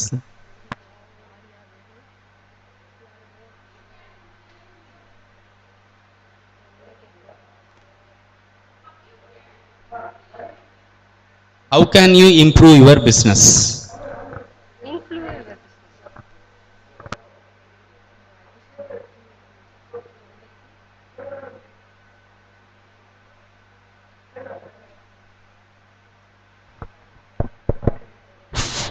Just think that you are a businesswoman. How you can influence your business by using English language? Many people, there may be native language speaker and not native language speaker are doing businesses. What? Non-native language, அதாவது English, people may know English or may not know English. English வந்து எப்படி சொல்ல maximum people are now using English as their languages in nowadays to communicate easily. It is used as a common language nowadays. Many countries are using English. Okay, if I don't know English, I only know Tamil. How you can influence me? I can't influence you. If I am doing business with you, okay, I am playing the major role of the business. If you don't know English means how can we communicate? Through non-verbal communication only we can communicate. That's why I'm asking. I don't know. Some people may cancel the business if you don't know English. It's happening nowadays. MNC Actually, companies, it is loss for you. If you Anything? cancel the business, if you cancel the dealing with me, yeah. it is loss for you. Am I right? We may find other people with other people knowing English. No. Okay. Thank you.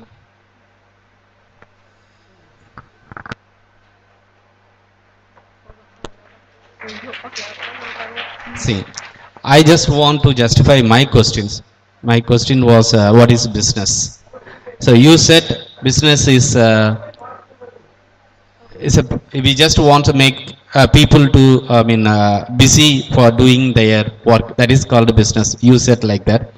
But business is a trading. Trading means buying and selling. Buying means we know that we just buy some product. In Tamil we can say vaangirathu. And selling means we can say in Tamil vikkirathu. But actually the exact meaning of this word sell means fraud. Sell means fraud in other term of language, not in the meaning of English language. The other term of language meaning is a fraud. If one person is going to sell the product, the person is going to cheat others. Of course, that is called business, isn't it? Now you buy the product 5 rupees, then you are going to sell the product 10 rupees. Okay, what you are going to do that? You are cheating the person for selling the product the profit of 5 rupees, isn't it? So that is called business. Yes, that's why we just want to know that how we make the people to buy the product.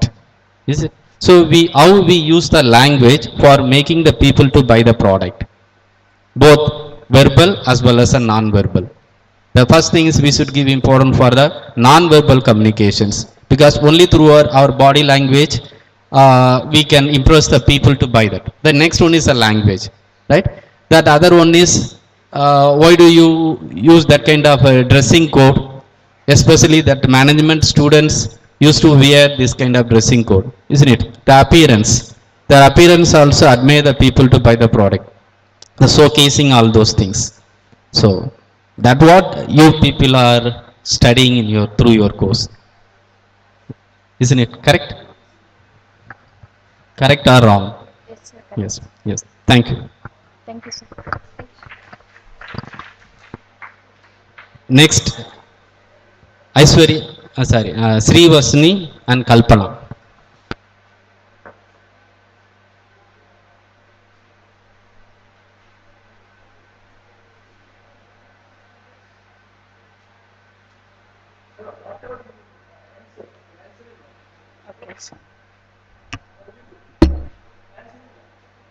Use your mic to say answer of audience questions. Good morning everyone present here. I welcome you all for this conference of Transborder literature. It is my privilege to introduce our chief guest and participants of this conference. And I am Sree Vaishnavi from First MBA and my research partner Ms. Kalpana from First MBA. We are here to present our article on topic failure of language application in early stage of business development. I would like to introduce my topic by saying the proverb, failure is the stepping stone to success. The failure plays a vital role in business. Failure always helps a business people to reemerge stronger. The paper systematically collects the literature assigned to the language application in early stage of business development. The objectives of our topic is to know the reason of the failure of language application in early stage of development, business development, and to know the strategies used for the failure, learning from failures, the failure of language application of business in different stages. These are the research questions developed for this paper by us. They are how many countries using English as their business language in early stages of business, how English fluency language plays a vital role in business, why learning English is important for business, did people think English as the hardest languages to learn, what is the impact of business in failure of English development and how they overcome from their language barriers. Here we are analyze the objectives and question developed by us. The first one is countries using English as their business languages in early stages. It is official language in 67 countries and partly spoken as mother tongue in 27 countries. Other countries, a total 411.5 million people in the world worldwide speaks English as their mother tongue.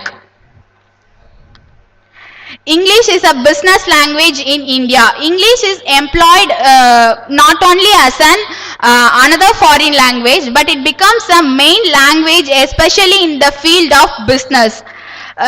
English fluency language plays a vital role in business development. English fluency plays a role of 20% of economic output in the worldwide.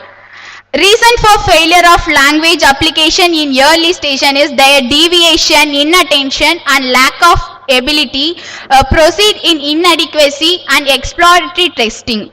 Factors of failure of language application. The factors are they may be lack in fluency, their pronunciation and their grammatical mistakes. Learning English is an important for business. To succeed a company in company or an organization, you need to connect with your co-workers from professional relationship in workplace, and to avoid any misunderstanding and communicating with them in both casual and professional way. It's over to you, Kalpana. Let me take a quick move towards our methodology, which has been used by us in our study. Our-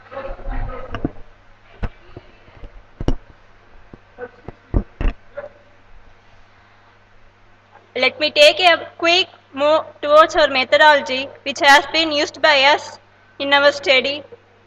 Our study has followed a exploratory research design to find the solutions for our research question, which is useful for us to conclude in a positive way.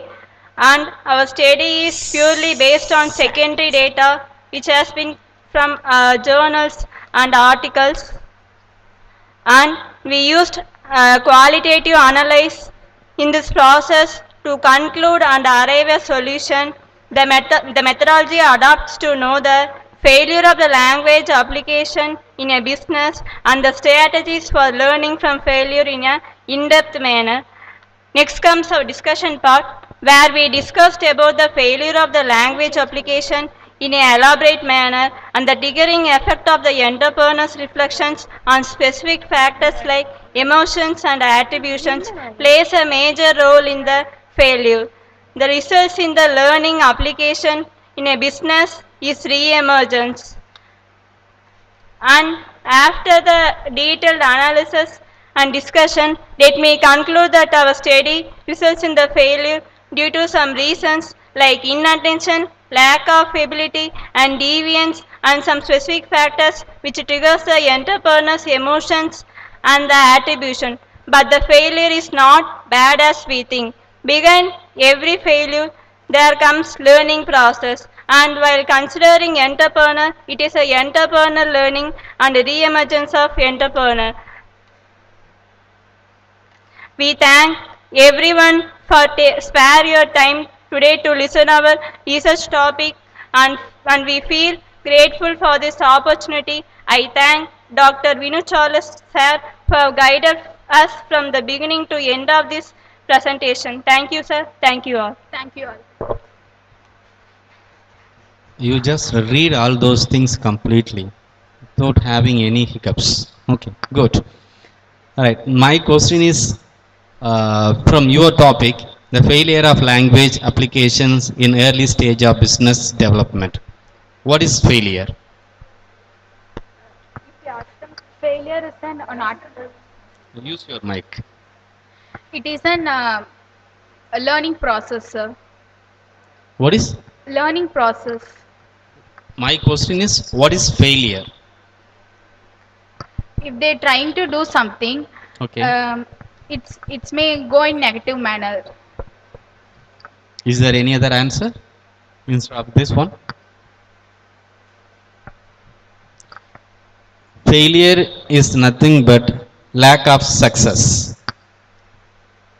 Failure is nothing but lack of success. Okay, then why do you people meet failure? Because of their carelessness Okay. and Lack of? ability, Okay, good. Lack of ability. their skills. Okay, then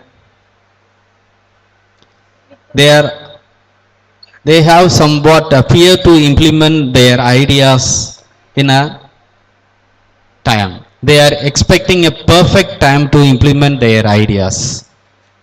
They don't utilize that opportunity. They are waiting that. That also the reason to meet the failure for their business. Not only the language is the main reason of the failure of business. The lack of their ideas, the lack of their ability, that also a main reason for their failure. Okay. Right. Good. That's all. Do you have any questions?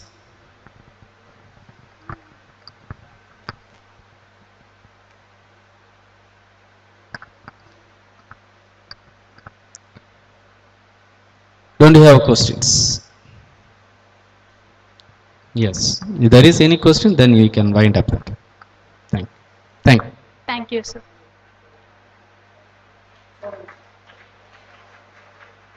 Now I request Solai Muthu to present the paper.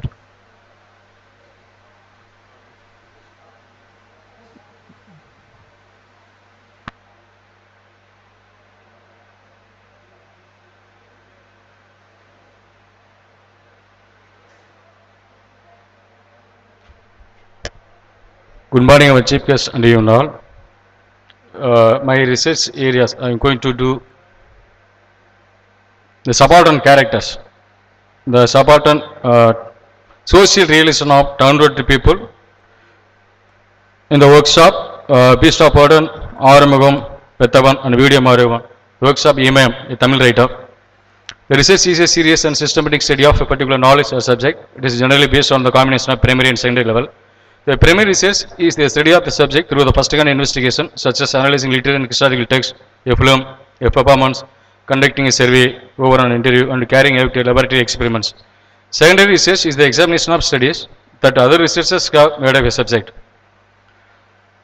Primary sources will include statistical data, historical documents, workshop literature, and art. Secondary sources include articles, books about political issues, debate on scientific issues, and historical events and workshop literature. Most academic papers depend at least partly on the secondary research. One who undertakes his research, one who wants to explore an idea, prove an issue, solve a problem, make an argument in relation to what others have written. My research topic, subaltern characters, social realism of downward people in the Beast of Burden, Arumugam, Pethavan and Vidyaa Mandir, written by M.M., a Tamil writer. Aim of the research and domain of research, Indian writing in English, a novel, subaltern studies the post-colonial literature. Objective of the proposal, aim of the research paper is going to exploring main ideas, prove major social issues, constantly revolving the suffering downward society in the selected works.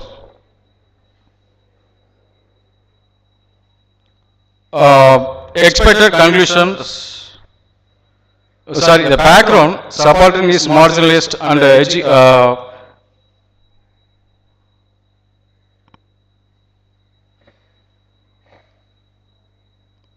marginalized people, they are from the normal event of the society. The conclusion, the result of the end of the result, the expected results of my research.